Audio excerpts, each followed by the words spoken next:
శ్రీశైలం శ్రీ భ్రమరాంబిక అమ్మవారికి తెలంగాణ సిరిసిల్లకు చెందిన చేనేత కళాకారుడు విజయ్ కుమార్ అరుదైన పట్టుచీరను సమర్పించారు. అగ్గిపెట్టెలో పట్టే ఈ ప్రత్యేక వస్త్రాన్ని దేవస్థానం చైర్మన్ రమేష్ నాయకుడికి అందజేశారు. వారం రోజుల పాటు విజయ్ కుమార్ తన కుటుంబ సభ్యులతో కలిసి మగ్గంపై ఈ చీరను నేశారు.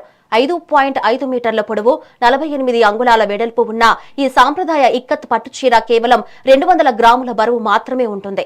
ఈ అద్భుత సృష్టి చేనేత కళాకారుల నైపుణ్యానికి నిదర్శనమని, ప్రతి ఒక్కరూ చేనేత వస్త్రాలను ఆదరించాలని చైర్మన్ రమేష్ నాయుడు కోరారు.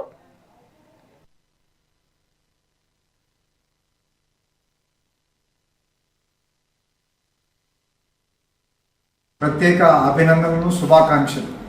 మనమందరం కూడా చేనేత వస్త్రాలను ప్రోత్సహించాలి.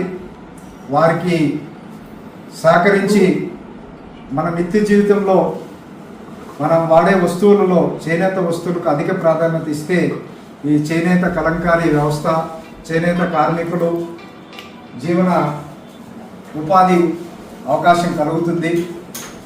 కావున అందరూ కూడా మన వంతు బాధ్యతగా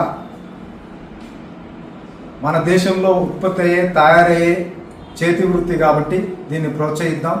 మరొకసారి అమ్మవారికి ఇటువంటి చీర బహుకరించినందుకు విజయ్ కుమార్కు ఆలయం తరపున, ట్రస్ట్ బోర్డు తరపున ప్రత్యేక